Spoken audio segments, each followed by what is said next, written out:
Saudara-saudara yang dikasihi dan diberkati oleh Tuhan Yesus Kristus, di Kota Kupang hari-hari ini sedang ramai diperbincangkan tentang kasus pembunuhan Astrid Manafe dan juga anaknya Lael Makawe.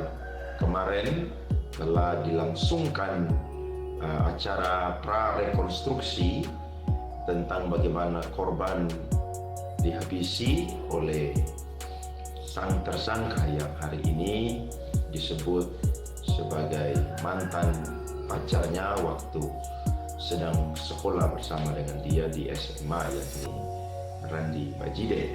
Nah, saudara-saudara, ada beberapa orang yang bertanya kepada saya bagaimana tanggapannya, dan sebagai hamba Tuhan saya tidak banyak menanggapi ataupun juga memberikan banyak spekulasi, karena film ini telah ditangani oleh Polda NTT dan saya percaya bahwa sebagai salah satu aset negara yang mengurus bagian hukum akan bekerja dengan sebaik-baik mungkin untuk membuka kebenaran, baik itu pelakunya berapa orang pun juga pasti mereka akan terus bekerja sampai masalah ini selesai, dan dari pihak keluarga pun juga menyerahkan masalah ini kepada pihak kepolisian, dan tim pengacara pun juga menyerahkan dan mempercayakan kepada Polda NTT.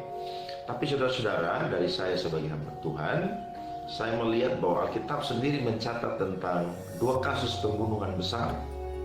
Yang pertama adalah tentang Kain membunuh adiknya Habel. Ketika Kain selesai membunuh adiknya Habel, maka Tuhan bertanya kepada Kain, "Di manakah adikmu Habel?" Maka Kain menjawab, "Aku tidak tahu di mana dia berada. Apakah aku penjaga adikku?" Maka Tuhan berkata bahwa apa yang telah engkau perbuat, darah adikmu berteriak kepadaku dari tanah. Saudara-saudara, ini merupakan kasus pembunuhan pertama dalam sejarah manusia ataupun juga dalam sejarah Alkitab. Harusnya yang membunuh dan yang mengambil kembali nafas hidup seorang manusia adalah Tuhan sendiri, karena Tuhan yang menciptakan manusia, Tuhan yang membentuk manusia dan mengembuskan nafas kepada manusia melalui hidupnya, sehingga Tuhanlah yang berhak untuk mengambilnya. Tapi manusia tidak memahami dan tidak mengerti ini, karena panas hatinya seorang Kain, maka dia tega membunuh adiknya sendiri. Dan Alkitab mencatat bahwa Tuhan marah kepada Kain, dan Tuhan berkata bahwa terkutuklah tanah karena engkau, dan engkau akan menjadi orang yang bekerja, menanam, tapi engkau tidak akan memakan hasilmu dengan sepenuhnya. Saudara-saudara, betapa bencinya atau betapa marahnya Tuhan ketika seseorang menghabisi nyawa seseorang. Dari sini saya dan saudara melihat bahwa ketika kita dalam keadaan marah, dalam keadaan panas hati, jangan pernah mengambil jalan pintas untuk menyelesaikan atau membunuh seseorang, karena Tuhanlah yang menciptakan manusia dan Tuhanlah yang berhak untuk mengambil manusia kembali. Saya dan saudara belajar dari kasus hari ini bahwa kematian seseorang itu sangat berharga, sehingga aparat keamanan, polisi dan keluarga dan semua orang, para netizen di seluruh Kota Kupang, NTT, bahkan Indonesia pun juga berkomentar banyak. Tapi saya dan saudara percaya bahwa ketika saya dan saudara sebagai manusia diciptakan oleh Tuhan, maka Tuhanlah bertanggung jawab di dalam kehidupan kita. Kemudian yang kedua, saudara, tentang bagaimana Daud berhasil membuat strategi untuk membunuh satu orang yang sungguh-sungguh mempertaruhkan hidup matinya untuk hidupnya dan juga untuk nyawanya, yakni Uria. Ketika Daud tidak ikut berperang, Daud ada di istana. Satu ketika sore hari dia jalan di atas soto istana dan dia melihat seorang perempuan yang sangat cantik sedang mandi, dan perempuan ini namanya adalah Batseba. Maka dia mengirim satu orang untuk menanyakan siapakah perempuan itu, dan orang itu berkata dia adalah Batseba binti Eliam, istri daripada Uria orang Het itu. Maka Daud segera mencari strategi dan akhirnya dia mengambil Batseba, kemudian dia meniduri Batseba, dan Alkitab mencatat Batseba menyuruh orang dan berkata kepada Daud bahwa dia mengandung. Daud pusing sebagai seorang raja, pasti masalah ini akan membuat nama baiknya, membuat takhta ataupun juga kedudukannya akan goyang, akan runtuh. Akhirnya dia mencari sebuah strategi untuk bisa menyelesaikan masalah ini, dan strateginya bukan main-main, yakni membunuh Uria orang Het itu. Akhirnya dia menyuruh orang untuk memberitahukan kepada salah satu tentaranya, yakni bernama Yoab, dan menyuruh Yoab untuk menyuruh Uria pulang bertemu dengan Daud. Ketika dia bertemu dengan Daud, maka Daud menanyakan tentang keadaan perang. Dan akhirnya Daud berkata kepada Uria, "Pergilah ke rumahmu dan bersihkanlah dirimu." Tetapi Uria tidak pulang. Dia tidur di depan istana bersama dengan hamba-hamba yang lain.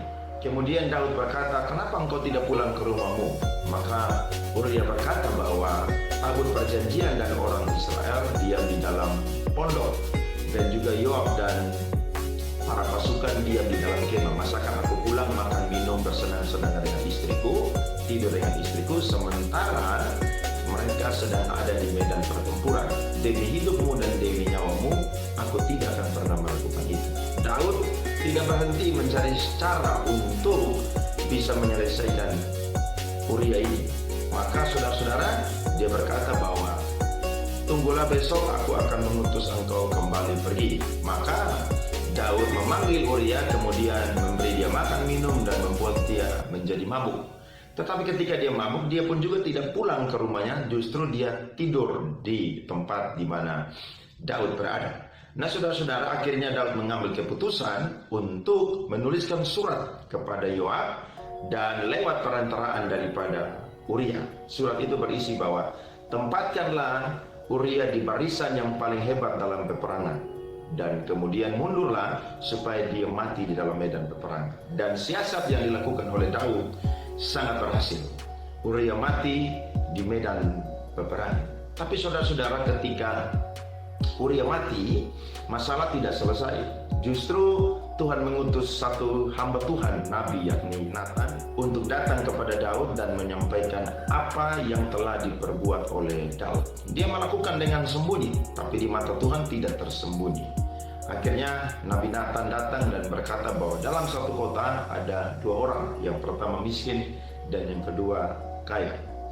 Orang yang kaya ini menerima tamu dan dia merasa kasihan atau merasa rugi kalau dia mengorbankan kambing domba atau lembu sapinya. Maka dia mengambil hewan domba betina daripada orang miskin ini, kemudian dia mengolahnya dan dia memberi makan kepada sang tamu tersebut.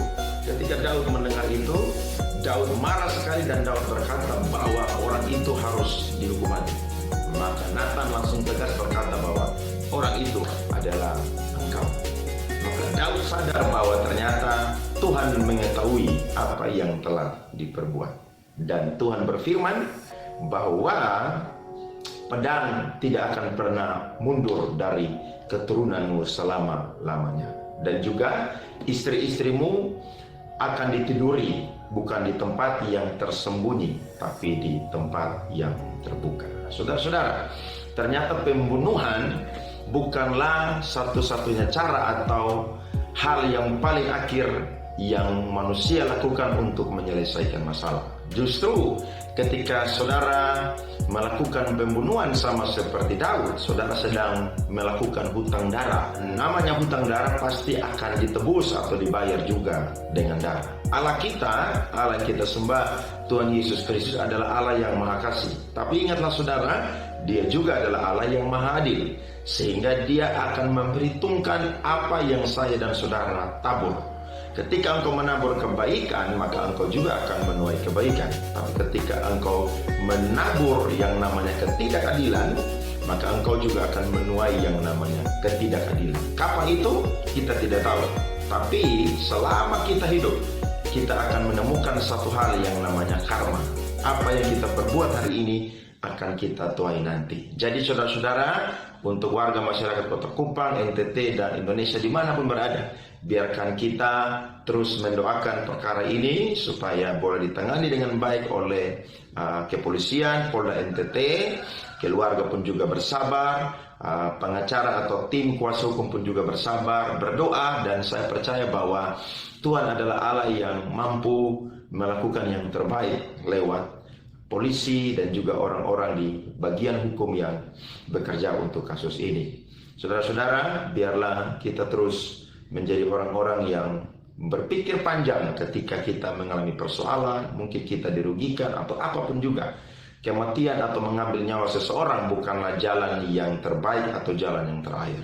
Kita perlu duduk, bicara baik-baik, dan rendah hati ketika kita melakukan kesalahan. Saya percaya kalau manusia saja berkata bahwa ada begitu banyak jalan menuju Roma, maka kita pun juga sebagai orang Kristen, orang percaya, anak-anak Tuhan, manusia yang diberikan akal budi, kita pasti akan bisa duduk bersama untuk menyelesaikan masalah dengan baik. Kiranya video yang singkat ini boleh memberikan pencerahan kepada saudara dan juga memberikan kepada saya dan saudara pengertian bahwa kehidupan kita sungguh berharga di mata Tuhan. Karena yang menciptakan kita bukan manusia, yang memberikan nafas hidup kepada kita bukan manusia, tapi Tuhan Sang Pencipta saya dan saudara.